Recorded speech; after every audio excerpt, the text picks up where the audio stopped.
Assalamualaikum warahmatullahi wabarakatuh. Perkenalkan, nama saya Dipa Puspadewi dari kelas 2D dengan NIM 12392300160. Pada kesempatan kali ini, saya akan membahas tentang mekanisme pasar mata kuliah Ekonomi Mikro Islam.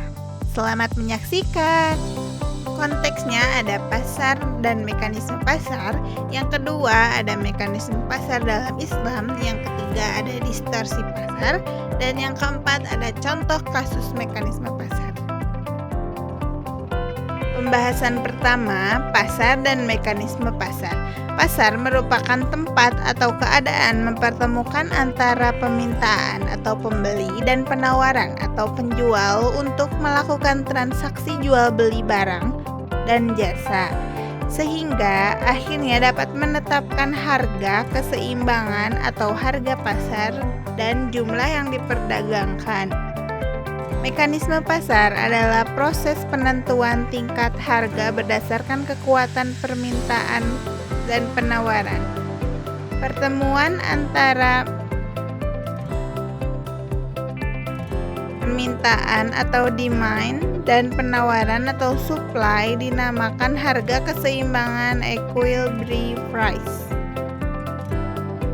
Permintaan. Yang dimaksud dengan permintaan adalah berbagai kombinasi harga dan kualitas yang ditunjukkan jumlah sesuatu barang yang ingin dan dapat dibeli oleh konsumen pada berbagai tingkat harga untuk sesuatu periode tertentu. Yang kedua ada penawaran, yaitu sejumlah barang yang bersedia untuk dijual pada berbagai tingkat harga dan pada suatu jangka waktu tertentu.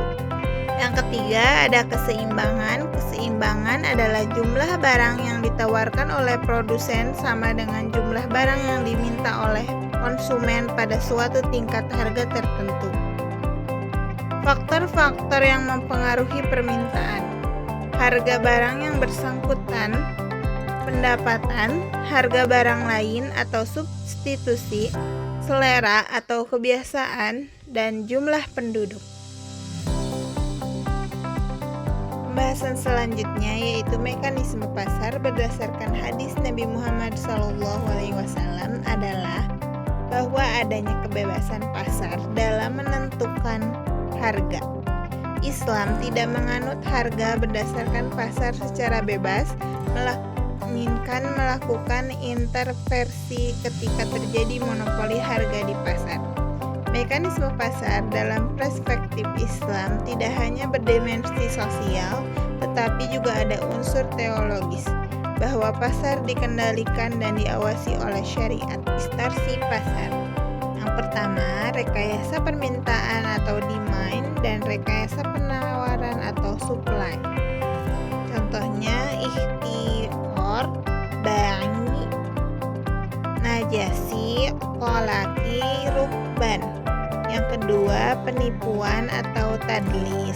Penipuan atau tadlis adalah kondisi di mana satu pihak tidak mengetahui kondisi yang sebenarnya, sehingga pihak yang mengetahui informasi tersebut untuk mendapatkan keuntungan dengan menipu pihak yang tidak tahu. Yang ketiga ada tagrir.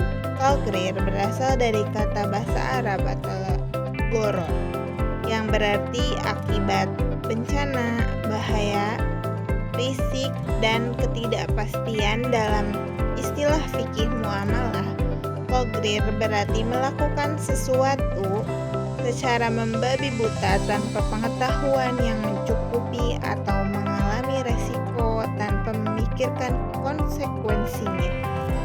Pembahasan yang keempat yaitu contoh kasus. Kasus ini yaitu harga minyak goreng kemasan 2 liter pada tahun 2021 adalah 28.000 di pasarannya. Dan memasuki awal tahun 2022 kemarin, minyak goreng mengalami kelangkaan akibat tidak tersedianya stok barang. Nah, pada tahun 2022 itu terjadi kelangkaan minyak, akhirnya orang-orang pada mendemo untuk minta minyak karena mereka sangat membutuhkan minyak. Sayangnya, meski stok berkurang, permintaan pasar tetap ada, justru meningkat. Akhirnya, karena semakin sulit ditemukan, beberapa konsumen mulai membeli minyak goreng dalam jumlah yang sangat banyak untuk disimpan jika ada kesempatan. Saat produsen melihat peningkatan permintaan disertai kelangkaan barang, tentu mereka akan berani memberikan harga penawaran paling tinggi. Alhasil, waktu itu harga minyak goreng kemasan 2 liter melonjak sangat tinggi menjadi 40.000.